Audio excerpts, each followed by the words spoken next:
दुनिया के इतिहास में नया अध्याय शुरू किया। लगभग 200 वर्षों तक अंग्रेजों के जन्म में रहने के बाद हमें आजादी मिली। ये आजादी हमें ऐसे नहीं मिली, ये आजादी हमें ठीक में नहीं मिली, ये आजादी हमें विरासत में नहीं मिली। उस आजादी के पीछे न जाने कितनी बड़ी जंग है, कितना बड़ा इतिहास है, न जाने कितने घरों में विचार डूबे होंगे, न जाने कितने माओ के आंचल सोने पड़ गए होंगे, न जाने कितने सुहागिनों की मांगे पूरी कर गई होंगी, न जाने कितने आंगनों की चिंगारियां खत्म हो गई होंगी। ये सोच कर ही सांसें थमती जाती है, रूह कांप जाती है। तो जरा सोचो हमारे उन पूर्वजों के बारे में, उन्होंने इस घटना को कैसे कहा होगा। बेशक जन्म तो अपनी मातृभूमि में किया, पर मां के यहाँ जब इंसान न थी। तो जरा सोचो हमारे उन महान क्रांतिकारियों के बारे में, उन्होंने इस घटना को 200 वर्षों तक कैसे कहा होगा। मेरा सम्मान है उनको। आज समय कम हो जाएगा, लेकिन शब्द कम नहीं करने चाहिए। आज आत्मविश्वास कम नहीं करना चाहिए।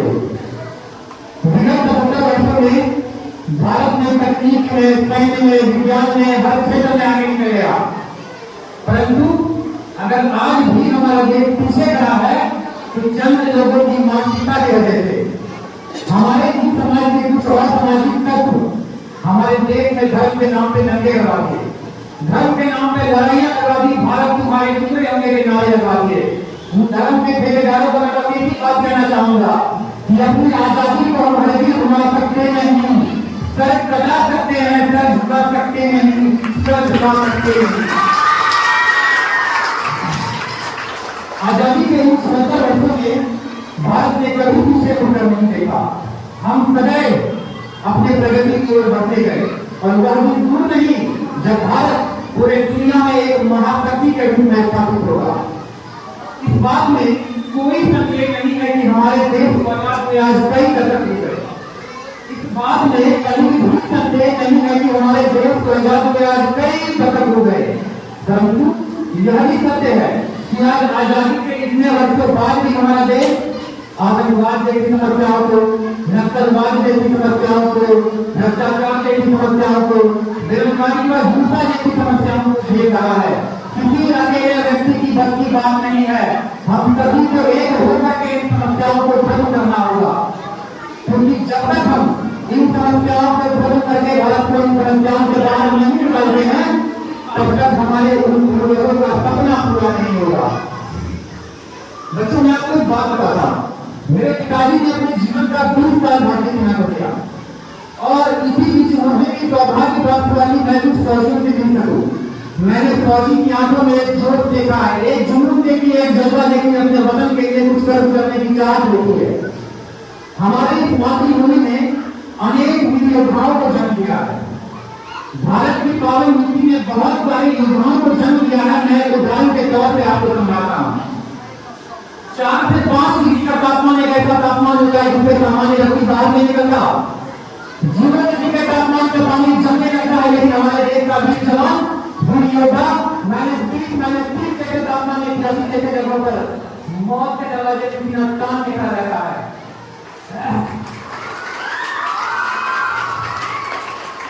आज हमें ये जानकर बहुत खुशी होती है कि सैन्य शक्ति के मामले में भारत दुनिया में 4थे स्थान पर है, और इसका सारा जिम्मा हमारे उन वीर योद्धाओं, वीर सैनिकों में जाता है।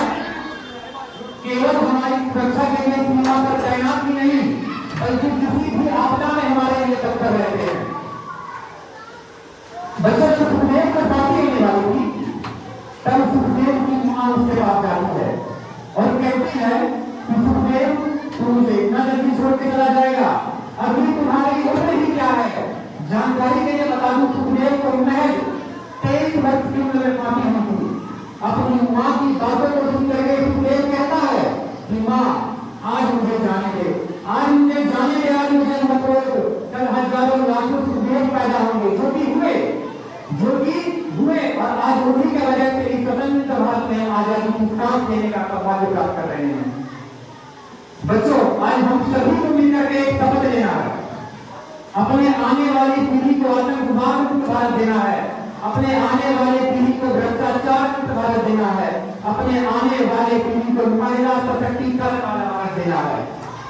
एक ऐसा भारत उन्हें तोहफे में देना है, एक ऐसा भारत उन्हें तोहफे में देना है जो गर्व से कहे कि हाँ मैं हूँ हिंदुस्तानी, मुझे गर्व है, मुझे गौरव है, मैं हूँ हिंदुस्तानी।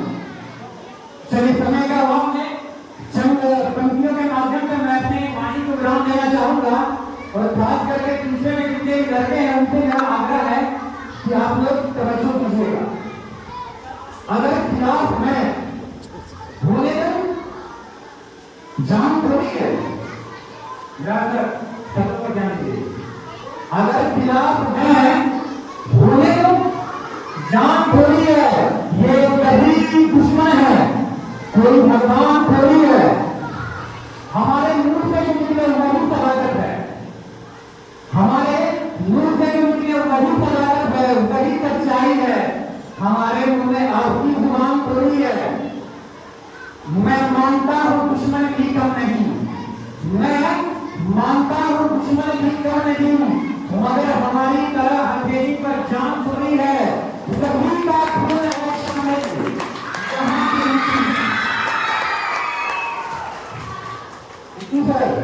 सभी का, हिंदू मुस्लिम सिख ईसाई सभी का खून है शामिल यहाँ की मिट्टी में। किसी के बाप का हिंदुस्तान थोड़ी है। बहुत धन्यवाद। अब मैं चाहता हूँ कि हमारे अमित सर उस मंच को आगे संभाले। बहुत बहुत धन्यवाद।